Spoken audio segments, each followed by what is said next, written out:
Nick, you're the first Canadian since 1954 to win this country's National Open. What does it mean to you? I heard someone shout out there everything, and I don't know any other word to use other than that. I think it's a tournament that we've circled on our calendar since probably junior golf, but ever since been on PGA Tour, this is one that we want to do as well as we can in, and the crowd support was the most unbelievable thing I've probably ever experienced in my life. To kind of break that curse, if you want to call it, is I'm pretty speechless. I don't think it's going to sink in for quite some time what happened today. Nick is the fourth Canadian to win on the PGA Tour this season. That's the most in Tour history, and he moves to number 6 in the FedEx Cup. So Nick, as you let these emotions sink in and you look forward to the rest of the season, you had a big finish in Phoenix. You get the win here. What does this set you up to do the rest of the season? It sets me up great for the FedEx Cup playoffs. I wasn't in a good spot, but needed to keep the pedal down. I feel like, the play is so deep out here that, I took some time off and had a couple missed cuts, and I was falling quite far on the list. So, I knew my game was where it was. It might have been a little bit rusty coming off some time off, but, everything just kind of clicked here the last 3 days. That's probably the best I've struck the ball. Tee to green, and the putter was hot. It's been great for 4 or 5 months now, but to shoot 20 under the last 3 days, I definitely had everything working, which is very rare. So that was special. All right, we'll take some questions out here. If you have a question, we'll get a microphone to you. We'll start right over here on the left with John. Want me to go first? Oh yeah, sorry, I didn't realize you had the microphone. Okay. Go ahead. Congratulations. Thank you. Welcome to the longest press conference of your life. I'll take it. Take us through the winning putt. It was long, obviously. We knew that the finish line would be the best way to put it. We knew about the last 15 feet because I had that in the second playoff hole. With the rain coming down, the slope, obviously, we knew it was going to be slow. It's so easily that putt 10 feet short from how far I was. And to get it there was obviously a bit of a surprise, honestly.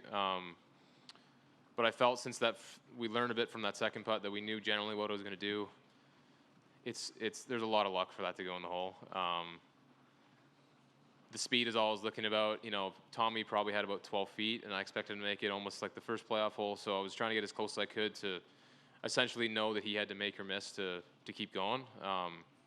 So for that to drop was a huge surprise, but an amazing one. Pass it to your right, please, Jason. Sorry, one back there. Congratulations. Thank you. Obviously, this has been the holy grail of Canadian golf for 7 decades. What do you think is the next target for Canadian golf? I think major championships is what we're all striving for. I said it this week. This is 5th on the list, I think, from the 4 majors.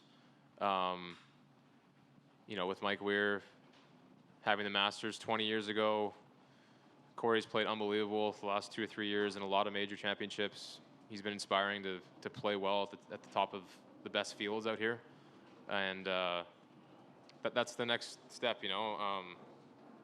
Hopefully I'll be in a lot more of them. I haven't been in enough as I'd like really my whole career. So, I think next week there's 7 of us there, so hopefully we can do the same thing. The more time we're up at the top of the leaderboard, lucky bounces like that will go in the hole. So hopefully that starts happening. Congrats, pal. Thanks. 14 months ago, when you and I were trading messages about your equipment, some of the things that were going on in your life, and that I sensed a bit of a crossroads at your age, at 35. Was there a crossroads? Were you feeling like you needed to make some changes to go for Nick Taylor to go from here to here? What was your thought process when you and I were kind of going back and forth on that? And how does that correlate to today? After last season, with all the changes that were happening going to the playoffs, I snuck in there. My first week with Dave Markle, my caddy, was at Wyndham. We snuck in. I missed the cut the first playoff event, but I knew what I was doing needed a bit of a tweak. So that fall, I think we had 5 weeks off or so. Chris Bertram is a mental performance coach. I went and started seeing him. We kind of set a plan out, like a good year plan. Started changing a few things, nothing crazy, but a few. I went, I was doing work with my coach, Mark McCann, Gareth Waflewski, and then locally when I was in Abbotsford for that time off, I went and saw Ryan Hawley. He's more like he has like dual foot pressure mats, so it's just another, I thought, element maybe that could help me. And you know, the best thing that Dave has been for me, I think, is realizing, because I've been around him a long time, is that I am pretty good, and he tells me that every day. And there's certainly times that I, you know, probably lost sight of that, and he's been incredible for me on the golf course, and it's shown this year. It's been, you know, shots that I probably typically don't make, I'm making, and I think he has that magic for whatever reason. So yeah, it was a productive 5 weeks in a sense where I've kind of wiped the slate clean and wanted to. I didn't want to revamp anything, but just look at it hard and be like, where can I get a little bit better? And the more focus has been kind of 1% a day, one little thing a day, and stick to the process. And you know, leading up to this whole season, it's been a very consistent season for me. So this is obviously the cherry on top. We'll go to Adam, then Lucas, then John.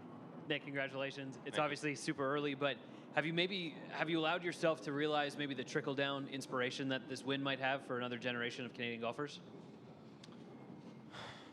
Yeah, I think it's hard to imagine because I feel like I'm still that kid.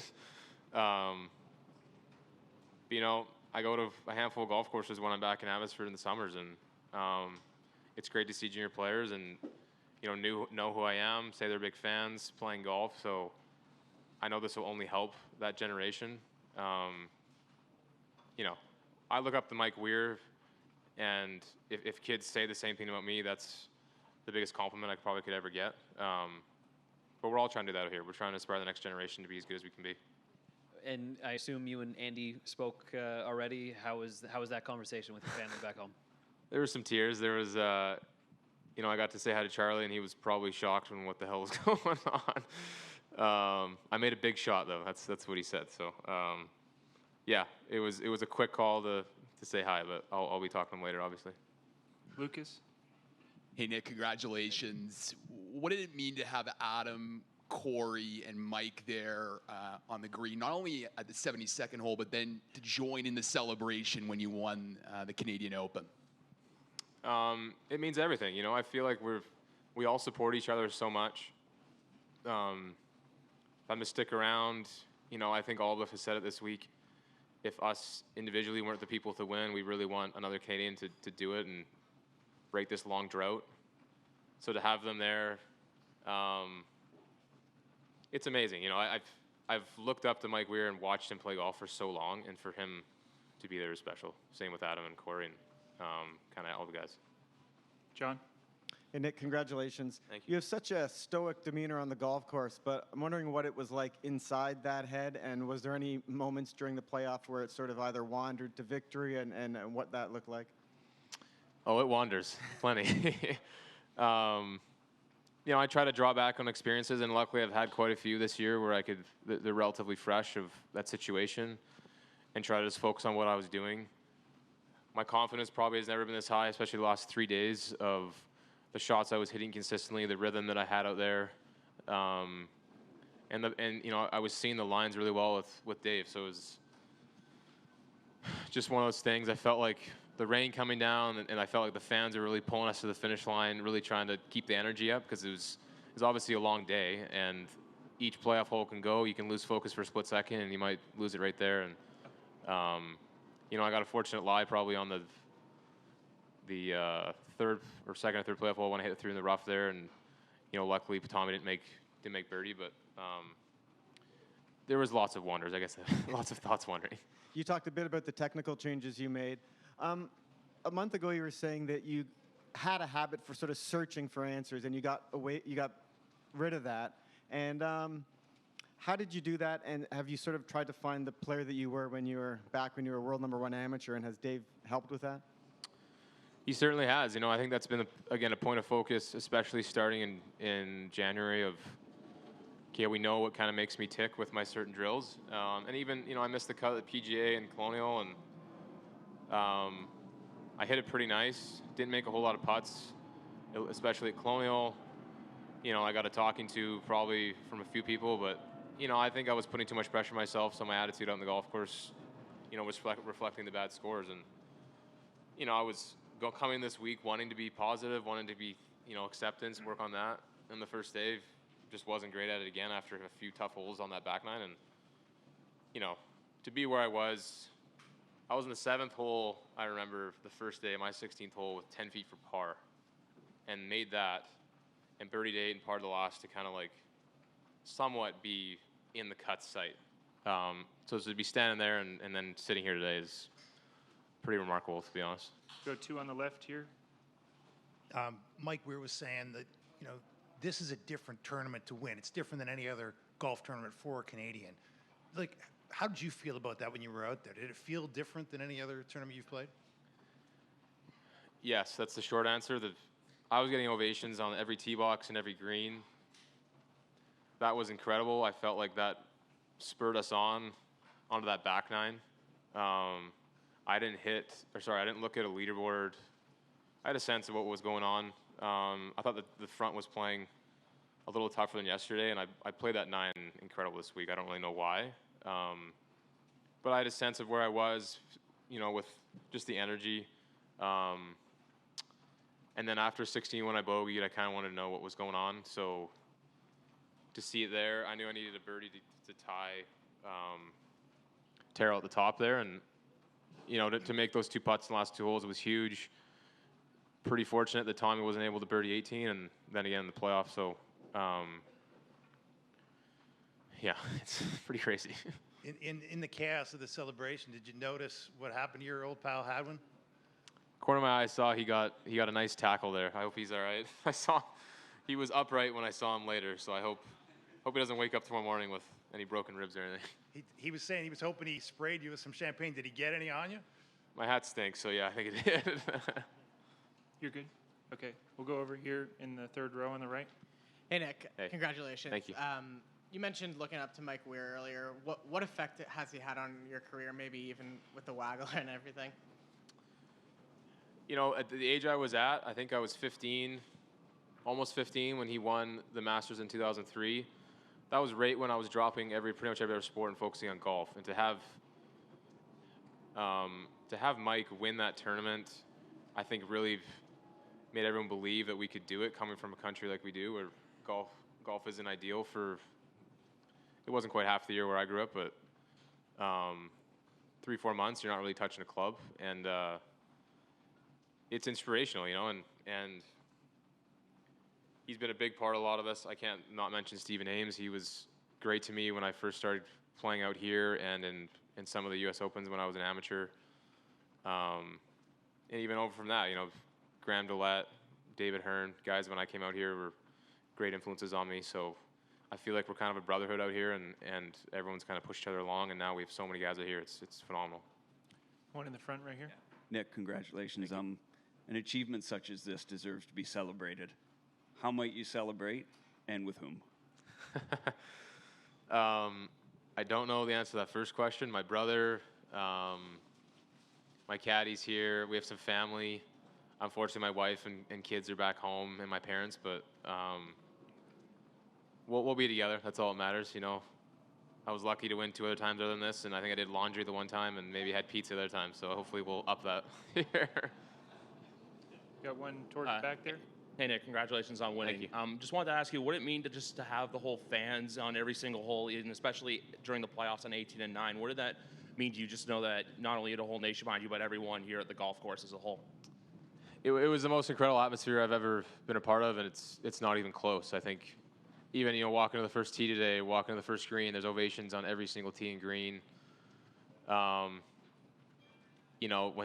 When Tommy would miss and they'd cheer, I kind of felt bad for him, but I knew just how pumped they were, and they're trying to put every ounce of energy into it to help me pull it through. And to have that moment, I blacked out when that ball went in with Dave.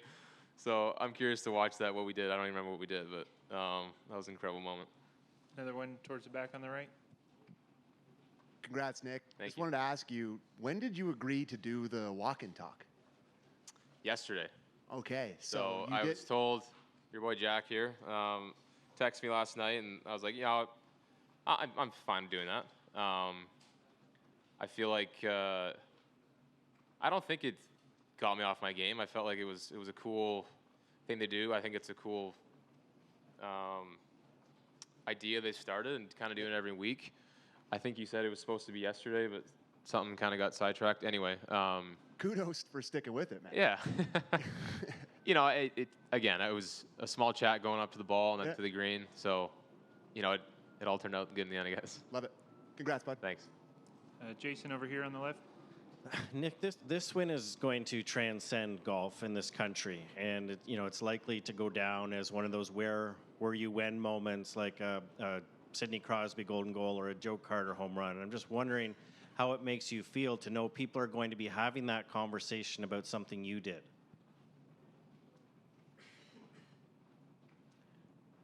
I don't even know how to answer that, because those other moments were, for me, like, where was I when Sidney Crosby? I was watching with college buddies down in Seattle.